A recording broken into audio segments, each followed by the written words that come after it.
Hello बच्चों, welcome back to my YouTube channel maths plaza. तो बच्चों, आज मैं इस वीडियो में Bihar board class 10th social science model set 2 का सब्जेक्टिव क्वेश्चन का सॉल्यूशन कराने वाला हूँ। इसमें हम लोग जो देखेंगे वो लघु उत्तरीय प्रश्न देखेंगे, यानी शॉर्ट आंसर टाइप क्वेश्चन, जो कि आपके एग्जाम में 2 मार्क्स से पूछा जाता है। क्या है? लघु उत्तरीय प्रश्न। उत्तरीय प्रश्न। तो सोशल साइंस का जो पहला जो पार्ट है वो क्या है? पहला पार्ट आता है इतिहास से, ठीक ना। पहला पार्ट क्या है? इतिहास। इतिहास इतिहास का पहला क्वेश्चन लेते हैं। इतिहास में टोटल जो 6 क्वेश्चन पूछा जाता है और 6 प्रश्न में से किन्हीं 3 प्रश्नों का उत्तर देना होता है। तो आओ इतिहास से हम लोग 3 क्वेश्चन को सॉल्व करते हैं। तो पहला क्वेश्चन जैसे इसमें है, कह रहा है कि मेटरनिक युग क्या है। मेटरनिक युग क्या है?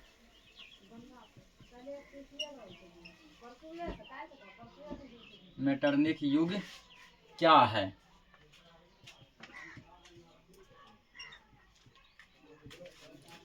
कहने का मतलब कि मेटरनिक युग क्या है, मेटरनिक युग से आप क्या समझते हैं। इसका उत्तर में हम लोग लिखेंगे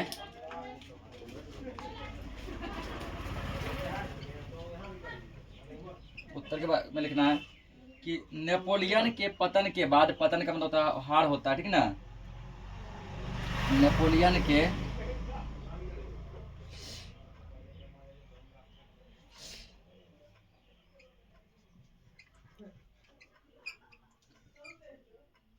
नेपोलियन के पतन, पतन का मतलब क्या था? हारना, ठीक ना। नेपोलियन के पतन के बाद, यानी जब नेपोलियन हार गया, पतन के बाद यूरोप की विजयी शक्तियां, यूरोप की विजयी शक्तियां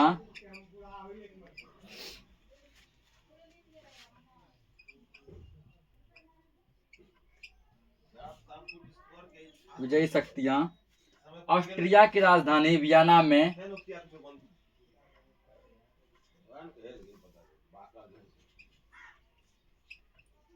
ऑस्ट्रिया की राजधानी ऑस्ट्रिया की राजधानी वियना में, यहाँ से ऑब्जेक्टिव पूछता है कि ऑस्ट्रिया की राजधानी कहाँ है? वियना। कहाँ है? वियना। वियना में 1815 ईस्वी में एकत्रित हुई। 1815 ईस्वी में एकत्रित हुई।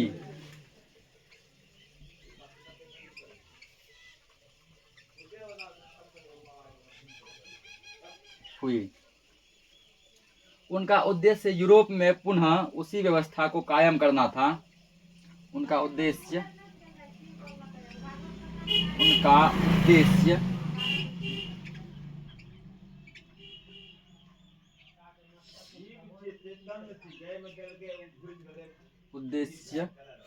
यूरोप में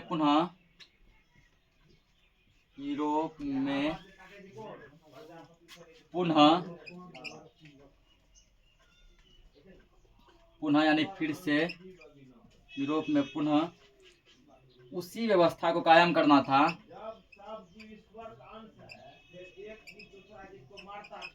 उसी व्यवस्था को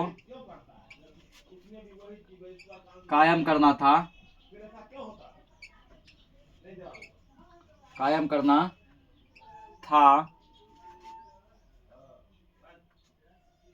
उसी कायम करना था जिसे नेपोलियन के युद्ध और विजयों ने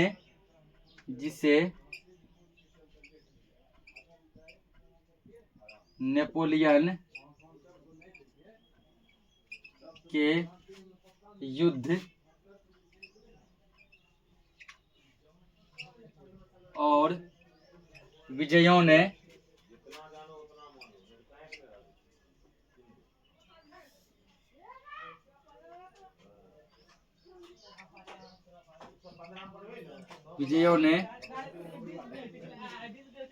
अस्त व्यस्त कर दिया था।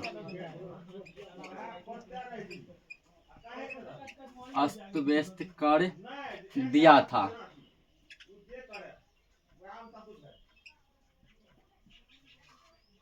1815 ईस्वी में एकत्रित वियना सम्मेलन का 1815 ईस्वी में एकत्रित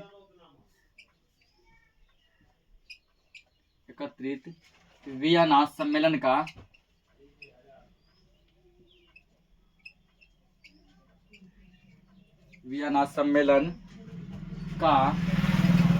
नेतृत्व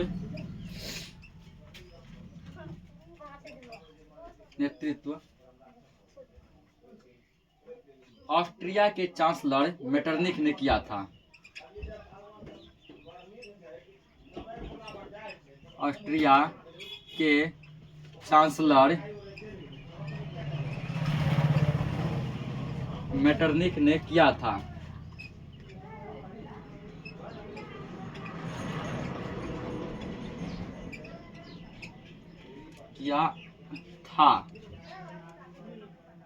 जो घोर प्रतिक्रियावादी था। जो घोर प्रतिक्रियावादी था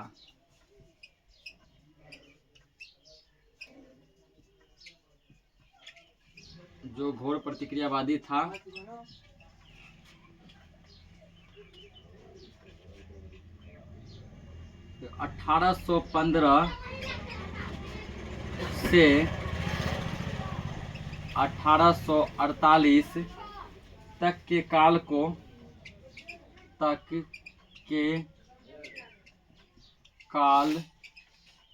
को यूरोप में मेटरनिख युग के नाम से जाना जाता है। यूरोप में मेटरनिख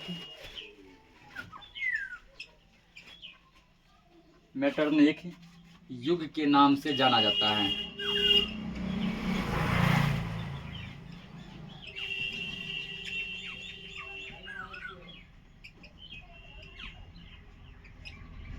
तो क्वेश्चन क्या था कि मेटरनिख युग क्या है, ठीक ना। मेटरनिख युग क्या है? तो नेपोलियन के पतन के बाद, जब नेपोलियन का हार हो गया, पतन के बाद यूरोप की विजयी शक्तियां ऑस्ट्रिया की राजधानी वियना में 1815 ईस्वी में एकत्रित हुई। यानी नेपोलियन के पतन के बाद, नेपोलियन के हार के बाद यूरोप में जो टीम जीता था, ठीक ना, तो जीता हुआ टीम क्या हुआ? तो ऑस्ट्रिया का राजधानी है वियना। ऑस्ट्रिया राजधानी क्या है? वियना। वियना में 1815 ईस्वी में एक सम्मेलन हुआ और उस सम्मेलन का नाम पड़ा वियना सम्मेलन। उस सम्मेलन का क्या नाम पड़ा? वियना सम्मेलन। वहीं पर जनता सब क्या हुई? जमा हुई, एकत्रित हुई। उनका उद्देश्य यूरोप में पुनः उसी व्यवस्था को कायम करना था जिसे नेपोलियन के युद्ध और विजयों ने अस्त व्यस्त कर दिया था। वो लोग इसलिए जमा हुए थे कि नेपोलियन से युद्ध के बाद जो व्यवस्था डगमगा गया है, जो व्यवस्था पूरा अस्त व्यस्त हो गया, उसको फिर से कायम किया जा सके। 1815 ईस्वी में एकत्रित वियना सम्मेलन, पूछता ऑब्जेक्टिव, वियना सम्मेलन कब हुआ था? 1815 ईस्वी में।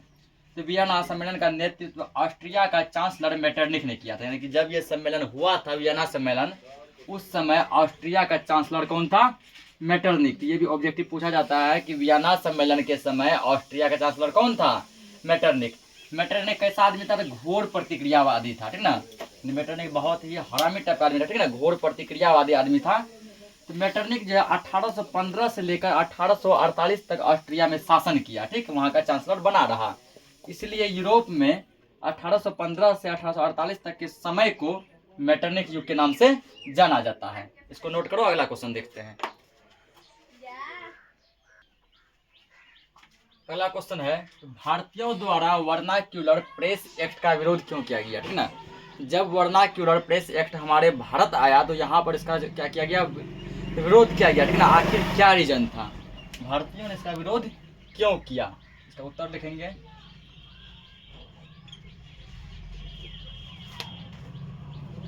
1857 ईस्वी के विद्रोह के बाद 1857 ईस्वी के विद्रोह के बाद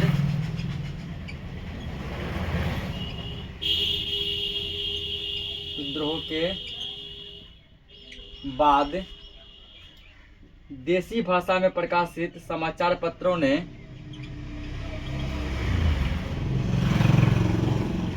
देसी भाषा में प्रकाशित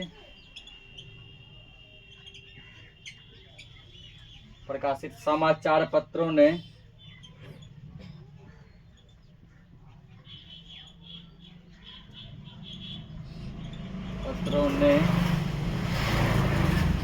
सरकारी नीतियों की आलोचना करना आरंभ किया। उन्होंने सरकारी नीतियों की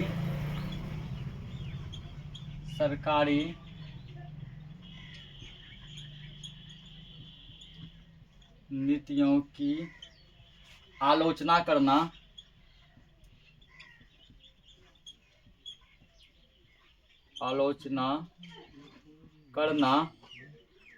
आरंभ किया।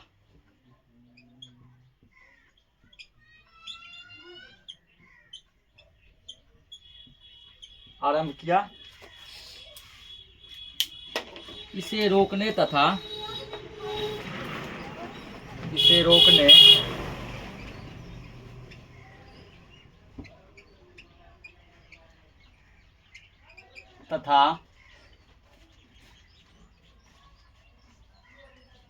तथा देसी समाचार पत्रों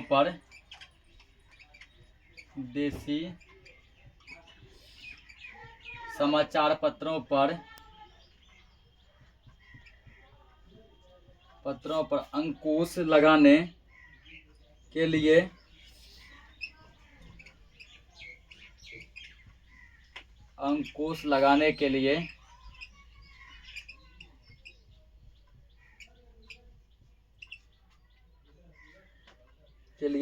viceroy Lord Liton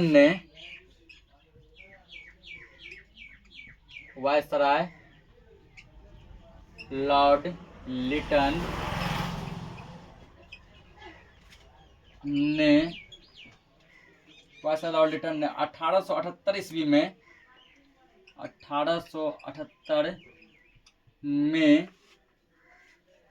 vernacular press act पारित किया। वर्नाक्यूलर प्रेस एक्ट पारित किया।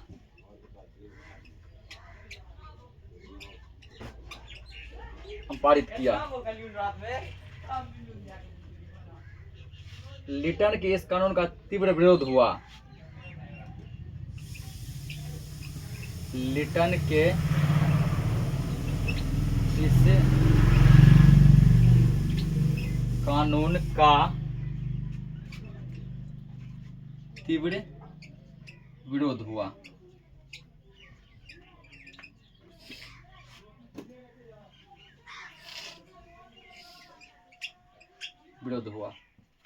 क्वेश्चन था, भारतीयों द्वारा वर्नाक्यूलर प्रेस एक्ट का विरोध क्यों किया गया? इसका रीजन है कि 1857 ईस्वी में भारत में एक विद्रोह हुआ था, ठीक है ना। इस विद्रोह के बाद क्या हुआ, देसी भाषा में समाचार पत्र छपना स्टार्ट हो गया। पहले जो समाचार पत्र, जो अखबार छपता था, वो अंग्रेजी में छपता था और अंग्रेजों द्वारा छापा जाता था, जिसे हम भारतीयों नहीं समझ पाते थे। उसके बाद देसी भाषा में हिंदी में सब छपना आरंभ हुआ। तो समाचार पत्र जो छपना आरंभ हुआ, वो क्या सरकार की नीतियों का आलोचना करने लगे। मतलब सरकार जो गलत काम करते थे उसको खुलकर उसमें लिखते थे।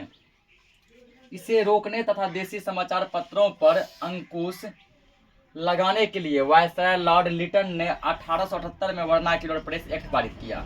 इसको रोकने के लिए कि, ठीक है ना, कि जो आलोचना जो हो रहा था सरकार का, इस आलोचना को रोकने के लिए और देसी समाचार पत्र अब नहीं छपे, इसे बंद करने के लिए, इस पर अंकुश लगाने के लिए वायसराय लॉर्ड लिटन ये क्या किए, 1878 ईस्वी में वर्नाक्यूलर प्रेस एक्ट पारित किए। यहाँ दो टाइप का ऑब्जेक्टिव पूछेगा। पहला कि वर्नाक्यूलर प्रेस एक्ट किसने पारित किया था, तो वायसराय लॉर्ड लिटन ने। दूसरा कि वर्नाक्यूलर प्रेस एक्ट कब पारित किया गया था, तो 1878 ईस्वी में किया गया।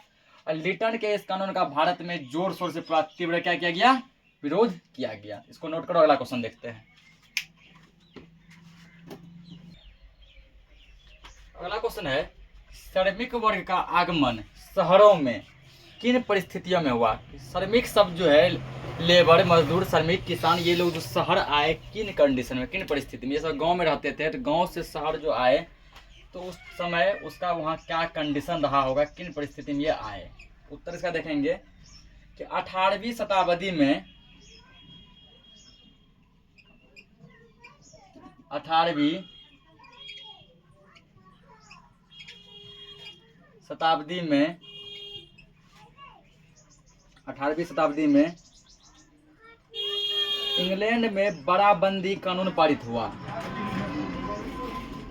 18वीं शताब्दी में इंग्लैंड में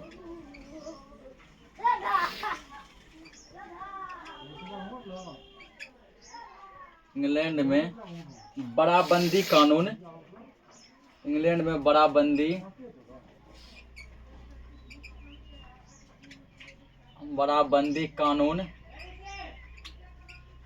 पारित हुआ।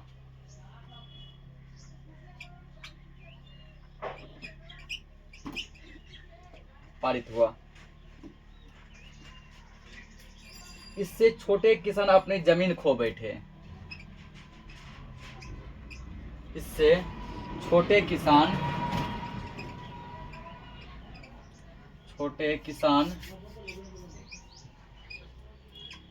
अपनी जमीन खो बैठे।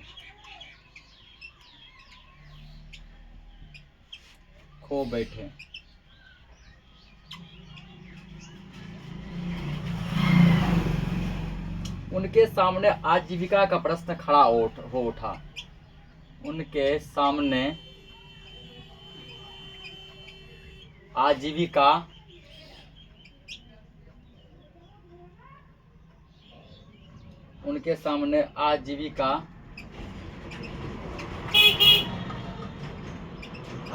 का प्रश्न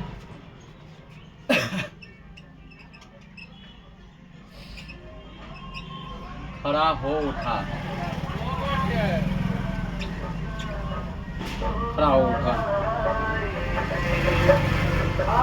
फलतः वे शहर की ओर बढ़े, जहां औद्योगिकरण और फलतः वे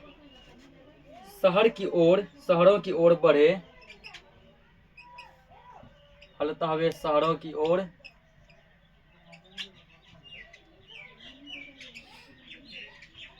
बढ़े, जहां औद्योगिकरण और कारखानेदारी प्रथा के विकास से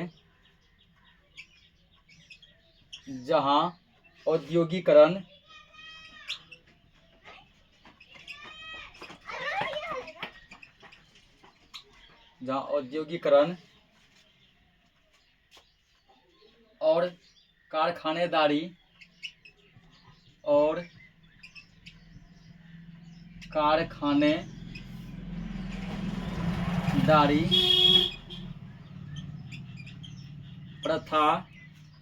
कारखानेदारी प्रथा के विकास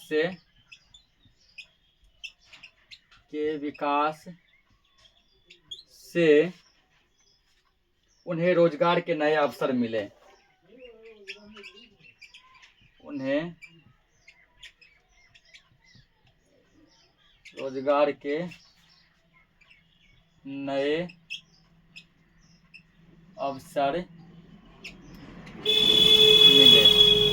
क्वेश्चन है, श्रमिक वर्ग किन परिस्थितियों में शहर आया था? तो 18वीं शताब्दी में इंग्लैंड में एक कानून लागू हुआ, बराबंदी कानून। इससे जो छोटे किसान थे, छोटे किसान कहने का मतलब हुआ जिसके पास हल्का फुल्का जमीन था, थोड़ा बहुत जमीन था, वो जमीन उससे छीना गया, ठीक ना, वो अपनी जमीन खो बैठे। जब जमीन खो बैठे तो इसी जमीन पे वे खेती करके अपने आजीविका चलाते थे, यानी अपने घर का क्या करते थे, खर्च चलाते थे। अब उनके सामने आजीविका का प्रश्न खड़ा उठा कि अब वो अपना घर कैसे चलाएंगे, अब वो कहाँ से कमाएंगे। इस कंडीशन में वे सब किसान क्या किए, शहरों की ओर जाने लगे। शहर में औद्योगिकरण और कारखानेदारी प्रथा के विकास से, क्योंकि शहर में बहुत सा उद्योग है, बहुत सारे कारखाने हैं, उन उद्योग में, कारखानों में किसान को क्या हो गया, रोजगार मिल गया और वे वहीं जाकर बस गए। इतिहास से 3 क्वेश्चन कर रहा, 3 क्वेश्चन हम लोगों ने कर लिया। ये अब दूसरा सब्जेक्ट से देखते हैं। तो अगला सब्जेक्ट है राजनीति विज्ञान यानी पॉलिटिकल साइंस। तो राजनीति विज्ञान में कुल 4 क्वेश्चन पूछे जाते हैं, जिनमें से आपको किन्हीं 2 प्रश्नों का उत्तर देना है। पहला प्रश्न लिए हैं, लोकतांत्रिक विकेंद्रीकरण का क्या अर्थ है? लोकतांत्रिक विकेंद्रीकरण का क्या अर्थ है, इसको हम लोगों को समझाना है। इसका उत्तर लिखेंगे हम लोग।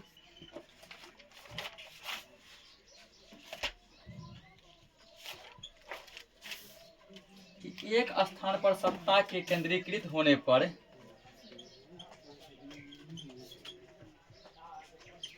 एक स्थान पर सत्ता के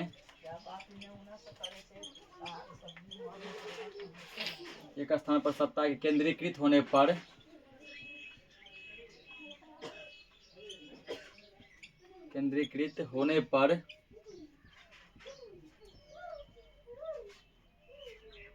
विकास का कार्य नहीं हो सकता।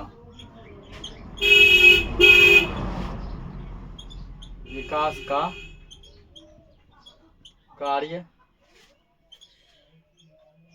नहीं हो सकता।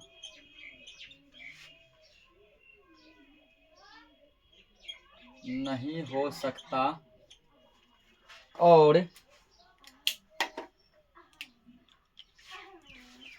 विकास का कार्य नहीं हो सकता और लोगों के जीवन को सुखमय नहीं बनाया जा सकता। और लोगों के जीवन को सुखमय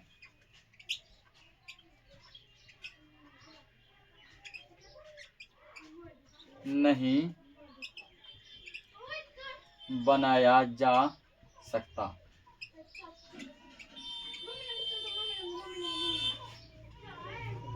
इसी कारण सत्ता को कई स्तरों पर बांट दिया जाता है। इसी कारण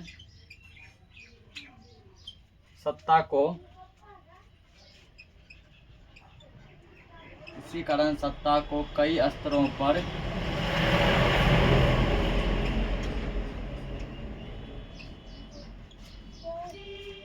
स्तरों पर बांट दिया जाता है। बांट दिया जाता है।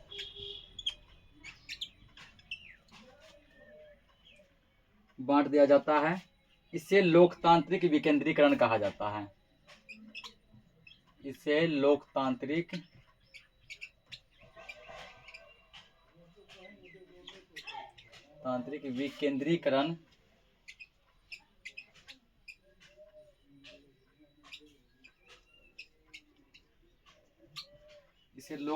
विकेंद्रीकरण कहा जाता है।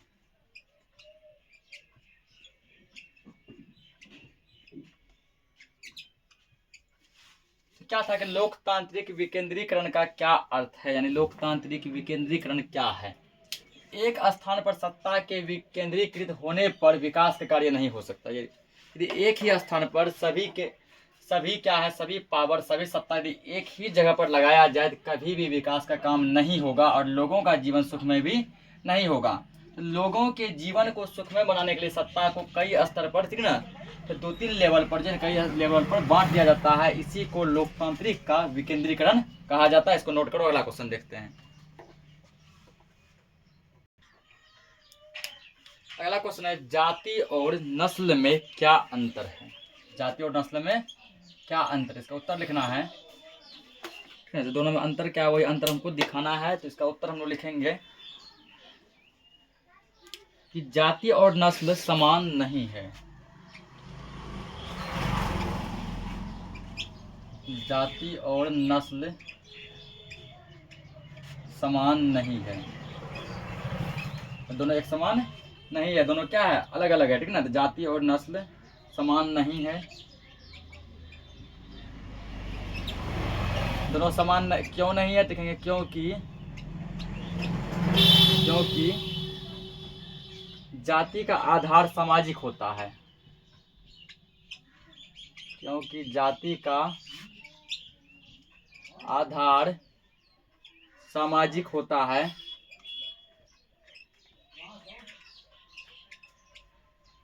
जाति का आधार सामाजिक होता है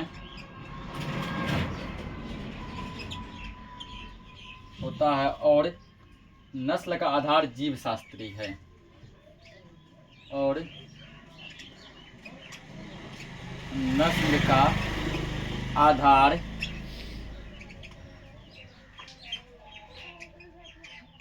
जीव शास्त्री है।